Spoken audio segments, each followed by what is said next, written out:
primera constituyente nuestra, quiero decir, la del 99, tuvo como resultado un proyecto de país, ¿no? Un proyecto de país que, como todo proyecto, está dentro de la, vamos a decirlo de esta manera, de la universalidad. O sea, son proyectos universales, un proyecto universal para construir una sociedad que todavía no existe, ¿no?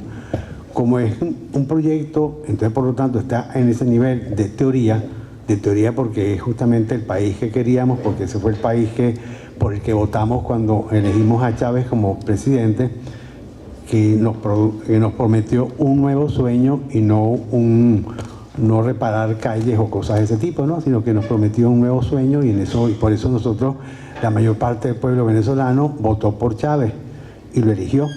Y entonces ese nuevo sueño era posible si se hacía una constituyente.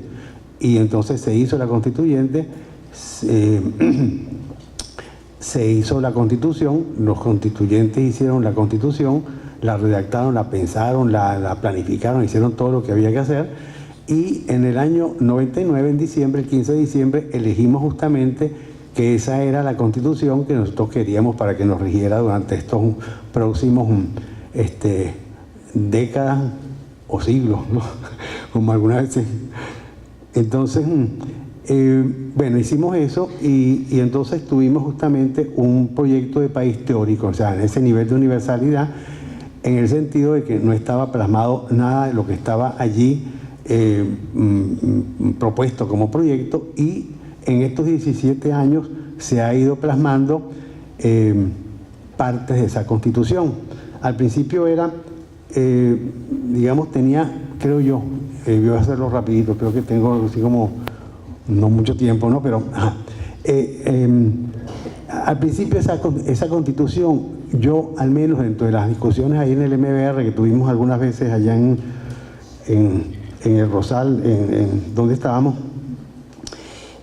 yo expuse la opinión de que me parecía una bomba de tiempo, ¿no? Porque como se constitucionalizan una cantidad de derechos que antes no existían, existían, digamos, como deseos, pero no como derechos de todo el pueblo venezolano, entonces, por lo tanto, derechos constitucionales, que eran derechos, digamos, difícilmente sufragables, dadas las condiciones en las cuales comenzó a gobernar el presidente Chávez, ¿no? Entonces, no eran sufragables porque, bueno, pues son derechos que cuestan mucho dinero. ¿Cómo hacer que toda la población se eduque desde primaria hasta la universidad? ¿Cómo hacer que toda la población, que todos los ciudadanos tengan salud, tengan derecho a la vida, a la felicidad y a todas las cosas que están prometidas en la Constitución?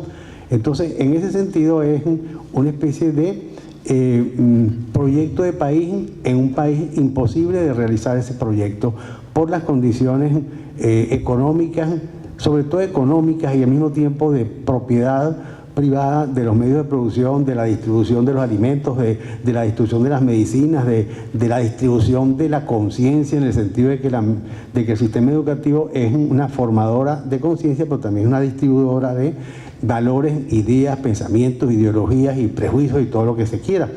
Entonces, eso era una constitución difícilmente realizable, ¿no?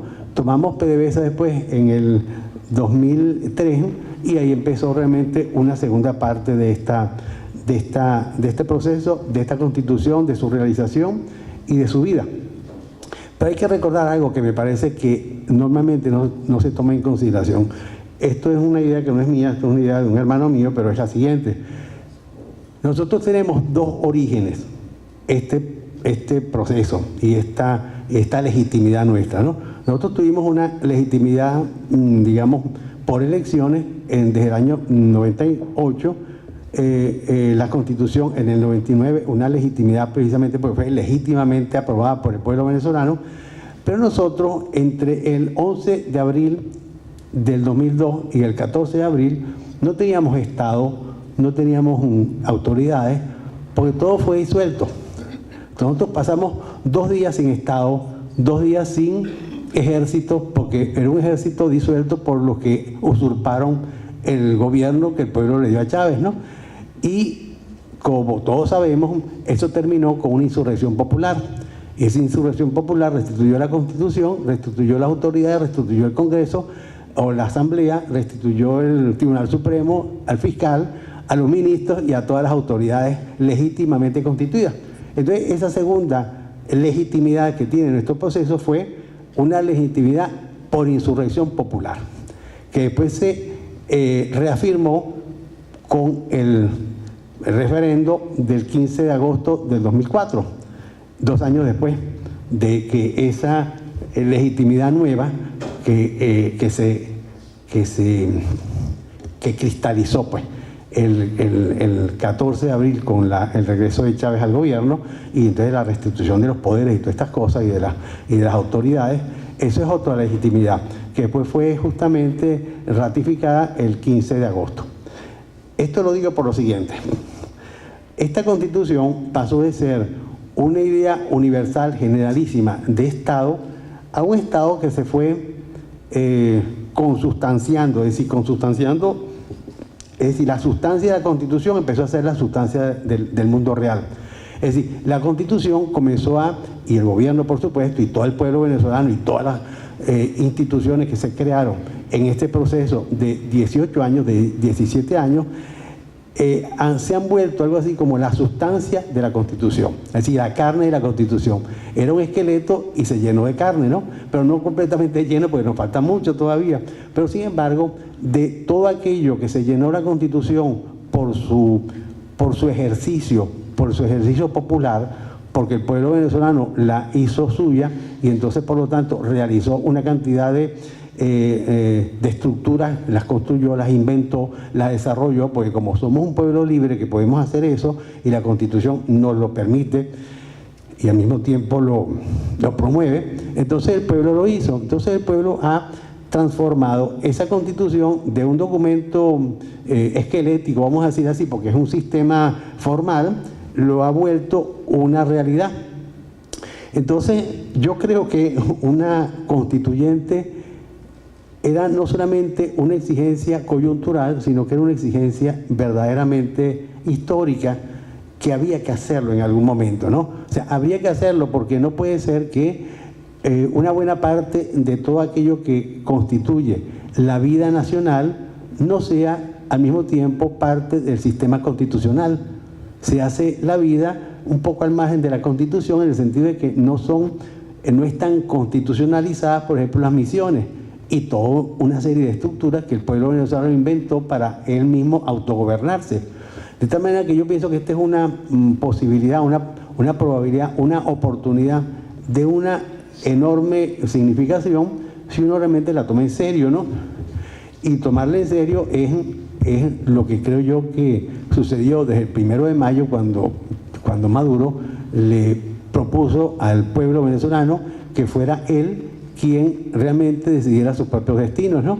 Es decir, decidiera sus propios destinos porque evidentemente tenemos un enemigo que es muy fuerte, no porque tengan ideas, porque evidentemente si las tienen no las dicen y ya sabemos cuáles son las ideas, porque son el proyecto de gobierno que ellos nos propusieron en 2012 cuando eligieron a su representante, porque en ese caso para ellos son representantes, aunque no sea realmente así, porque la Constitución venezolana ya no admite representaciones, sino vocerías.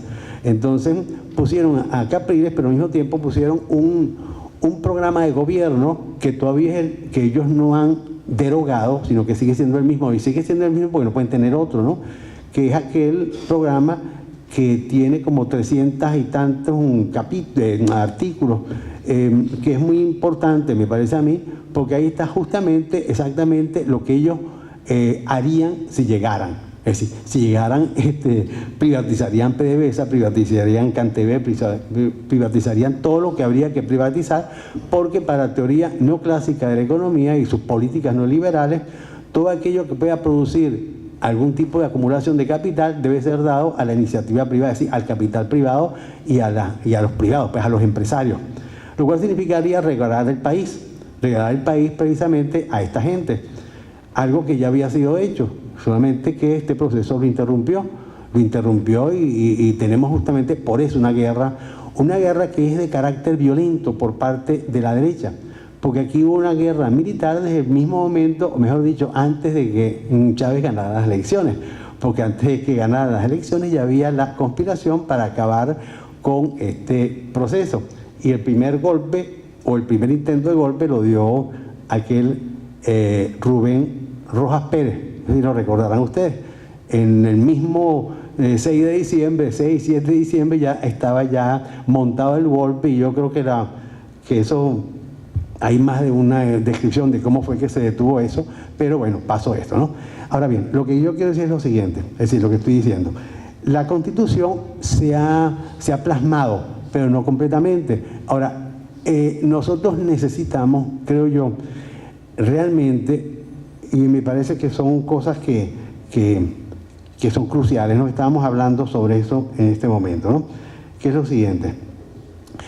El octavo plan de la Nación, en 1989, que fue el que inauguró el gobierno de Carlos Andrés Pérez, el número 2, tiene en sus primeras 20 páginas, más o menos, 20 o algo así, el diagnóstico del fracaso de la clase empresarial venezolana, que no es una clase burguesa, porque los burgueses producen ciencias, tecnologías, patentes, desarrollo y todo eso, es un invento de la burguesía, pero en Venezuela no existió eso. En Venezuela no se hizo la revolución industrial, no se hizo la revolución digital, ni la segunda ni la tercera revolución digitales, y entonces nosotros estamos por eso en una situación de atraso estructural en el Estado venezolano, la sociedad venezolana, porque aquí no existe, digamos, posibilidad de que el empresario venezolano exporte absolutamente nada.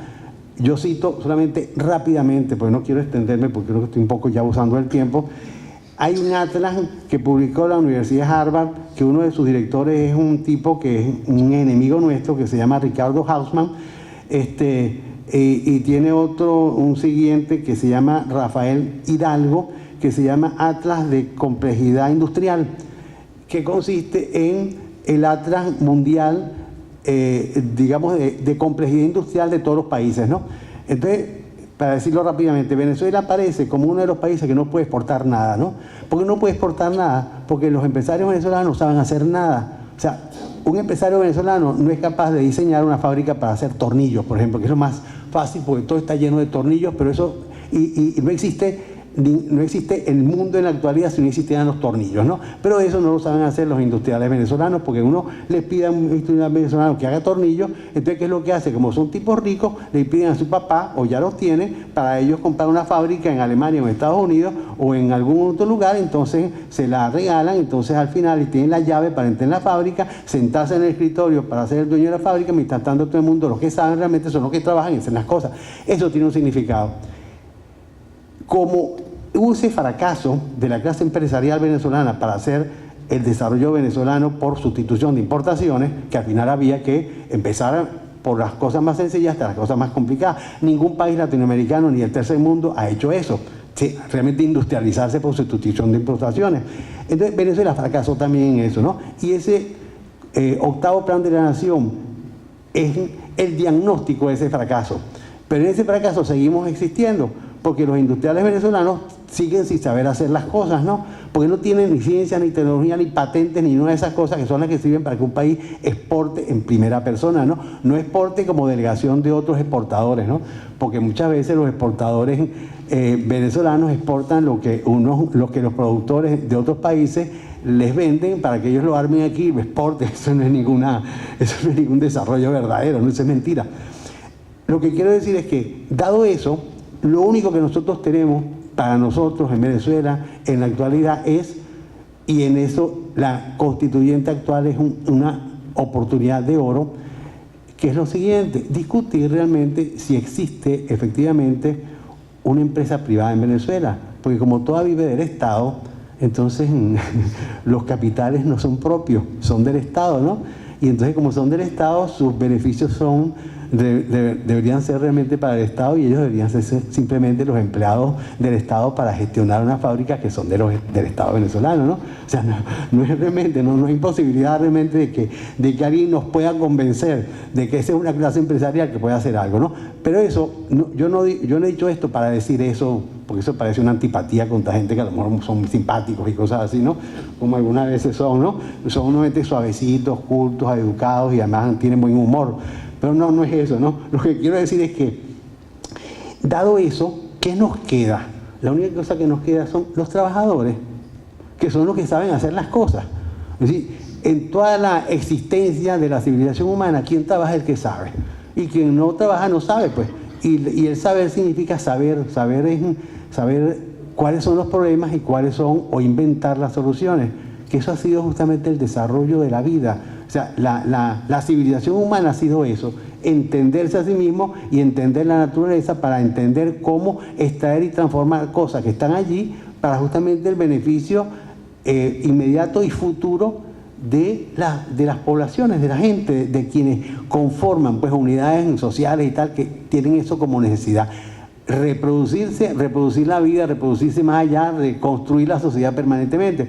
Y entonces ahora voy a terminar con una cosa, porque es que son demasiadas cosas que habría que discutir. Yo pienso que eso es un objeto de estos próximos meses, ¿no? Que es lo siguiente, que es una cosa que a mí realmente me resulta más torturante de lo que está sucediendo en la vida, pues en este momento. Desde que el sistema bancario mundial, desde que el sistema financiero internacional tomó las riendas de todas las sociedades, como sucede desde hace por lo menos 2 o 3 décadas, nosotros asistimos a una banalización que es propia de esa... Es decir, cuando eran los industriales, digamos quienes dirigían el mundo hace varias décadas, había como un contacto más directo entre la gente, consumidores, la población entera y ciertos problemas, digamos, reales, que son los problemas de la producción, los problemas, digamos, del saber y cosas así. Pero desde el mismo momento en que esto se ha desarrollado de tal manera que esa fusión entre el sistema financiero y el sistema industrial llegó a lo que llegó, como es ahora en la actualidad, y eso tiene por lo menos más de un siglo, pues ya eso lo diagnosticó Lenin a finales del siglo XIX, nosotros asistimos a esa toma del poder mundial por parte del sistema financiero, y ahí hay suficiente documentación sobre eso, ¿no? Sobre cómo eso funciona. Y entonces eso ha tenido como una de sus consecuencias más dramáticas, eso que nosotros vemos ahora, como en la actualidad nadie piensa, nadie reflexiona, salvo los que estamos aquí en esta salón, por supuesto, ¿no? Sí, los que estamos cerca y los que estamos metidos en estas cosas, ¿no? Pero hay cualquier persona, inclusive, por eso la lucha de los profesores universitarios debe ser realmente muy, muy dura, ¿no? Porque uno tiene que convencer a los estudiantes de que ellos, en lugar de ver todo en Internet, uno pregunta en Internet, los gusanos piensan, y seguramente hay 10.000 o 20.000 o 100.000 respuestas acerca de la posibilidad de que los gusanos piensen, ¿no? Es decir, es tan absurdo cualquier cosa que uno pregunte y le da la respuesta, que la gente ya no tiene el trabajo de pensar, de estudiar, de reflexionar, ni de tratar de parir ideas propias, porque ya todo está allí. Pero eso no es casual, no es una cosa así, sino que eso es... Yo no sé si eso es una cosa intencional, pero resultó así. Es decir, como prender un televisor y abrir, digamos, un sistema de comunicaciones es asistir a lo efímero, a lo banal, a lo que nunca permanece, a donde no hay ningún tipo de reflexión sobre nada, ningún tipo, digamos, de algo que permanezca, sino que todo dura muy poco. Todo dura muy poco, todas las cosas, digamos, vamos a decir, la cultura se volvió imagen y solamente imagen. Y esa imagen es por una cosa muy importante que es propia del capitalismo. El capitalismo, que está instaurado desde hace ya algunos siglos, como unos 6, 7 siglos, que fue cuando empezó, hasta ahora que tenemos lo que tenemos, es una cosa que es una hazaña que es propia del capitalismo, pero es la maldición y es lo que ha dañado una cantidad de cosas, ¿no? El capitalismo, como funciona en fábricas que producen mercancía, toda la cultura anterior, tenemos así miles de años de cultura, en las fábricas capitalistas se produce industrialmente lo que nosotros hemos hecho durante milenios, ¿no? Porque eso es lo que nosotros hacemos, estas botellas, estos vasos, este escritorio, los libros, todo aquello con lo que se hace la vida permanentemente en la humanidad, no está siendo producido en industrias, pues en fábricas capitalistas, ¿no? Todo se produce a gran escala, de obras de arte, obras poéticas. Después entonces se inventó en los años 80 aquella cosa que no sé si tú recuerdas, el arte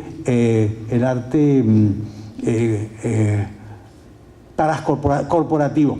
Entonces tú entras a un banco y entonces hay normalmente unas grandes obras de arte, pero son obras de arte producto justamente de que al artista se le compra su trabajo para hacerle propaganda, para que sea el símbolo cultural de una empresa que normalmente es una cosa así siniestra, ¿no? En cuanto que el capitalismo vive de acumular capital por el trabajo robado a los trabajadores, ¿no? Y es una cosa que además es así tanto dentro del marxismo como también lo es dentro de la economía neoclásica, porque no hay posibilidad de que un empleador emplee un trabajador que le produzca menos de lo que es decir, le produzca más de lo que él vale. Es decir, él tiene que emplear un trabajador que le produzca un excedente sobre lo que él le está pagando como salario.